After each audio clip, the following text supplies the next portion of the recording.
It's Halloween season, so I should probably make a video about it. I have been working on Lockdown Lockup episode 2, but it seems that fatigue from working on Trollsome Lol C anniversary special for like 6 months has finally reached me, and I can't get that much progress done.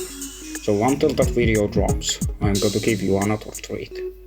Childhood fears are videos on YouTube that are extremely common, especially Gen Z childhood fear icebergs, which range from scary things in kid cartoons to actual real-life gore videos. I am a very late millennial, literally so late that if I had been born a day later I would be considered a zoomer. That's probably the scariest thing I'm going to say in this entire video.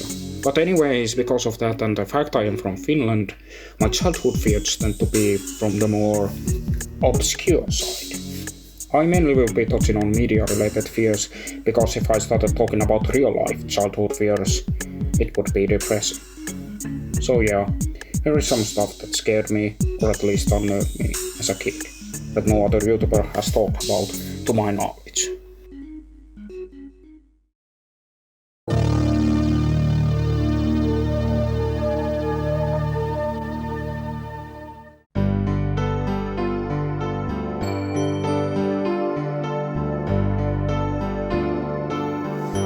Let's start with arguably the most well-known Finnish source of childhood fear. The infamous PSA that warns against going on thin ice. The characters on this PSA seem random for most people, but they're actually very iconic. They're all characters who appear in the opening of local children's show Pikku Kakkonen, which has been on the air for over 45 years. I remember seeing this PSA one day after Pikku Kakkonen ended, and I was thrilled to see all these characters appear in their own adventure. The bear goes to thin ice like a jackass and then falls through the ice, and it's up to the Pikku Kakkonen crew to rescue him. They then go inside and prepare to get in lock position, and then...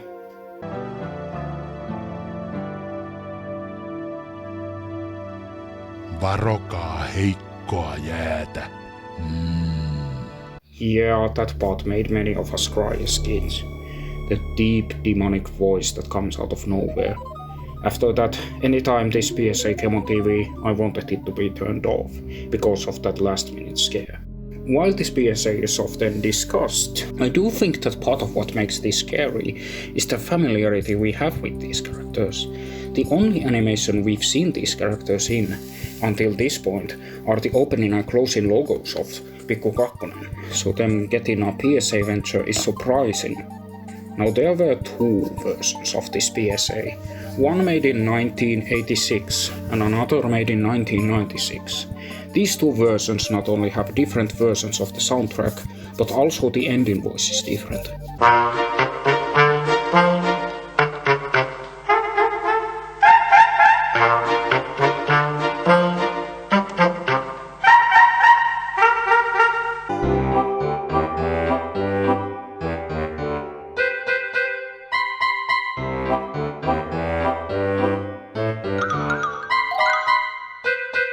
Varokaa heikkoa jäätä. I admit, while both bears are disturbing, I think earlier version sounding like it was dubbed in terrible quality microphone makes it sound a little bit more cheesy. Of course, he's just warning you not to get on thin ice, and it's a great lesson to teach. PSAs are often designed to be scary for a reason. They're state-produced horror movies. Finland doesn't have too many of them that publicly play on television compared to places like US or UK, but the ones that do play become iconic, and this is arguably the PSA in Finland. It still continues to air into this day, and thank goodness for that.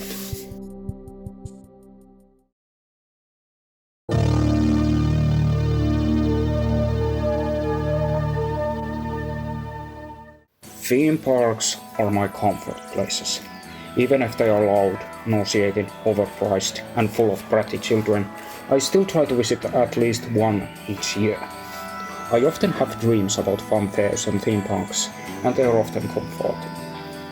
That wasn't always the case though. There was one theme park once upon a time that was more terrifying than it should have been because of one thing. Vasalandia, Vasalandia.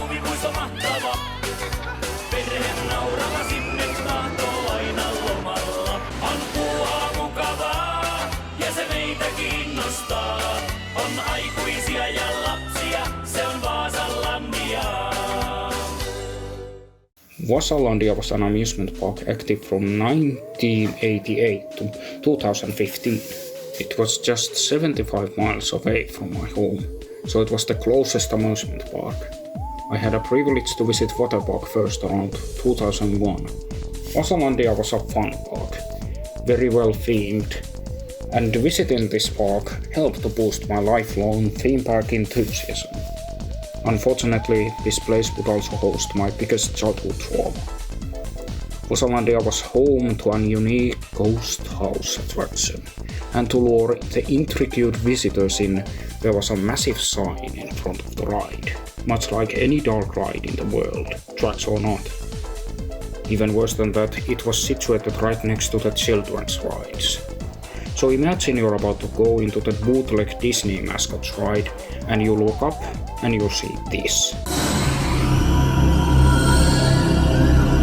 Yes, I'm supposed to be in a collab of spooky images like any cheap carnival dark ride or a simple castle like the actual theme parks. This place welcomed you with two figures, a monstrous bat creature and a giant zombie-like monstrosity whose skin was diseased and rotten, and its mouth was filled with disgusting teeth and dripping with saliva, and its eyes were ominously blue and empty. It stared at any little visitors like a tempting, evil sign of what's in to come if you enter this God-forbidden ride. Even though we went on to visit this park twice, for a very long time I refused to go to this place because the face of that monstrous zombie had made its way into my mind. I never visited the ride, but looking at the footage of the ride that exists on YouTube, it may not have been half as bad as its sign, which is rather disappointing. We wouldn't really visit Vasalandia again because of my fear, even after I got over it. In 2015, the park went bankrupt, but Tropicalandia, the water park located next to it, remained in business to this day. All the rides were sold, and the amusement park became a hostel. But one thing remained: the sign. No longer to advertise a unique self-built ghost house attraction, but to scare any abandoned explorer who comes to the place. After getting over it, that zombie didn't come to my mind really. That is until I watched a video done by a man named Janne Kirsch, who ended up filming himself exploring this abandoned amusement park. During the second part, which he dedicates to the house itself, he hears these eerie, incessant noises from inside the house. Listen.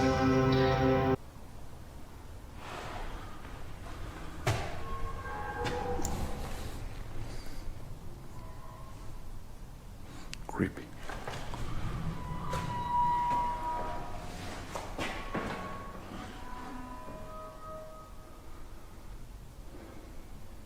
Even though these likely might be the metal sculpture of the house slowly wrapping itself, it is still really strange and eerie.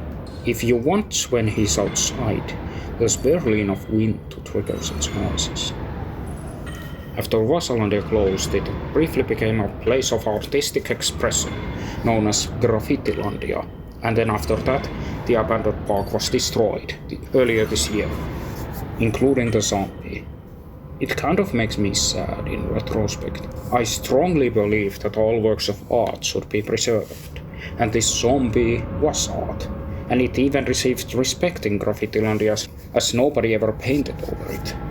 Its rotten remains should have at least been auctioned or donated to a well-known theme park enthusiast and historian, as well as the owner of Nokkakivi amusement park, Lauri Vartiainen. Nokkakivi's haunted castle ride is honestly rather pathetic. So having a big zombie hang out on top of the castle could help to draw curious visitors. But sad reality is, the zombie is gone forever. It will only exist in the nightmares of those who were lucky enough to see it close.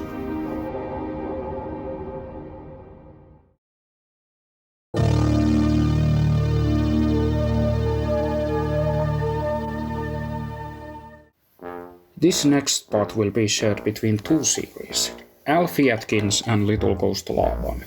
Both of these series are really not frightening at all. As a matter of fact, they are very cozy series with nothing grandiose. Alfie Atkins is about a young boy living with his solo dad. Alfie often has an overactive imagination. But don't worry, he's not dog.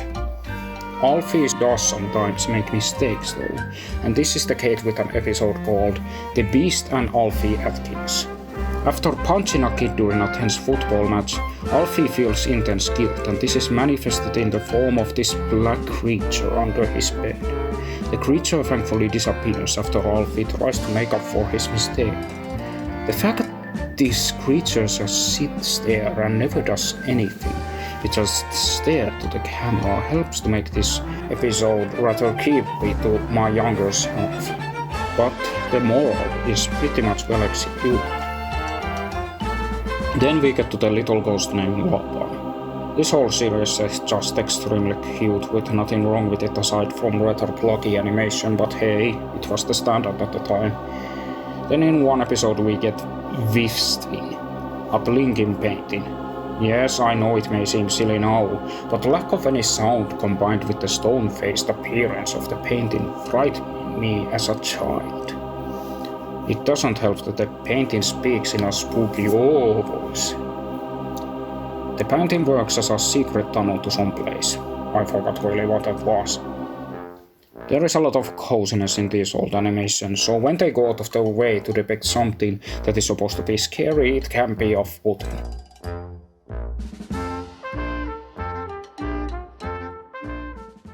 Before we get into our final entry, let's quickly go down other things I was scared by as a kid that are also obscure. This eerie flute music from the Finnish animated series Kolme S.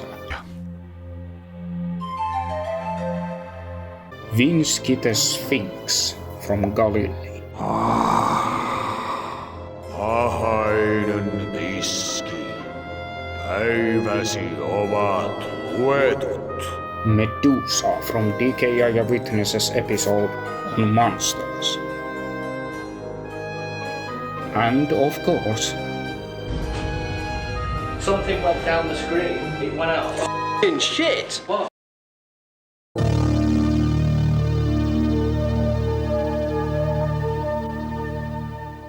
edutainment is part of our memories of early PC gaming for many kids of my generation.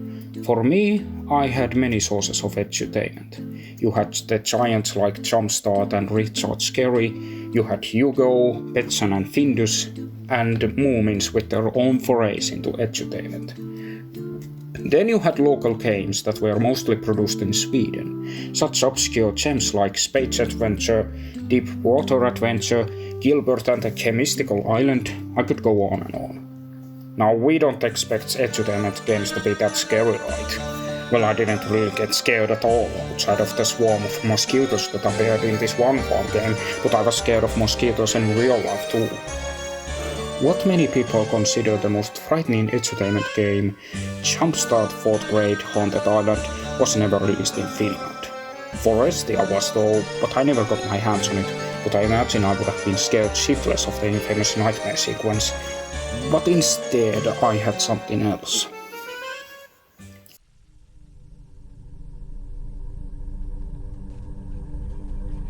Far, far away, an old amusement park awaits you. It has changed from what it once used to be into a dream. Welcome to your darkest nightmare.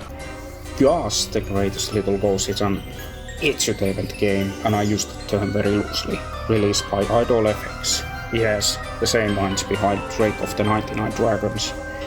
Ghast's gimmick is that you're a ghost working at a theme park.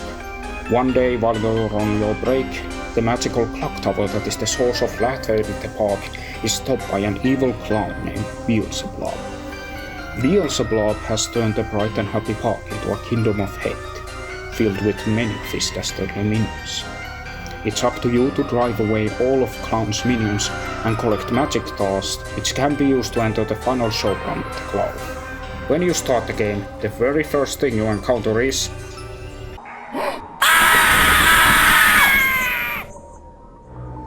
Yes, jump scare. Anytime you run into a minion in this game, they're introduced with a jump scare. Some of them are rather cheesy, while others can be somewhat frightening. At least to a kid, that is. However, after the minions jump scare you, they often say what they want and what their gimmick is in a rhyme. I'm so thirsty. Give me something to drink. Never tickle me. I'll sneeze before you blink. But most of all, I'm your guest, so don't be rude. Give me lots of food. It's your task to fulfill the minions' wish, or you can just kill them. They can be killed by other minions, they can be killed by your own actions, or you can take the minions to a guillotine and chops everyone's head off like you're the second coming of Robespierre. The minions in this game include the Flea, the Venus flytrap, the Bat, the Cat, the Rat, the Tinkerbell, the Crow, the Scarecrow, the Soul, the Spider, and the Headless Man. Some of them may follow you after fulfilling their needs, which can lead to some fun combinations. I would love to talk more in depth about the mechanics of this game, but I might save that for another video. I want to talk about why this game was so frightening to little Miro. First of all, the atmosphere. The game's soundtrack consists of dark ambience, not to mention that you don't know what happens if you enter the next screen, which minion is going to jump scare you. Also, sometimes you don't even need to enter the next screen to be jump scared. You can just pull a random lever and all of a sudden the ground bursts open, revealing a set of tentacles that grab Ghast. Or when you walk into a pumpkin and it decides to roll like a jaguar. Or hell, why not have an actual jump scare with Clown's long arm trying to grab you from a painting? This game is brutal, but thankfully you can never die. Ghast will only be scared, and you can tell how scared he is by looking at his face on the upper right. I have no clue what ramifications does this have. If developers were at some point were going to have Ghast die of fright or run away from the park because he's so scared. You can restore your fear meter with water or magic stars. Although you can't die, you can still get a bad ending. This usually happens if you die during the roller coaster segments or run out of stars during Clown's pathetic excuse of a boss fight. Then you're treated to a sad roll over the park as Beelzebub mocks you, followed by Ghast crying in the woods. The atmosphere of this game is excellent. The dark colors, the sound design, the various locations you go into make this an excellent game to play at Halloween. If you could play it normally. This game has never been re-released, and the only way to play it nowadays is to go to Abandonware, install a virtual machine, and play it there. Ghast's mechanics would be recycled to another game called Grumpa, which is even more obscure than Ghast. Only one gameplay video of it exists, and the game features even more mechanics like combat and actual death. Though there is a location that looks a lot like the forest from Ghast, it didn't really frighten me anymore. This guy on the other hand. I hope you enjoyed this look into various childhood fears of mine. Have a happy Halloween, and please don't leave "Where is Lockdown Lockup?" comments on this video, please.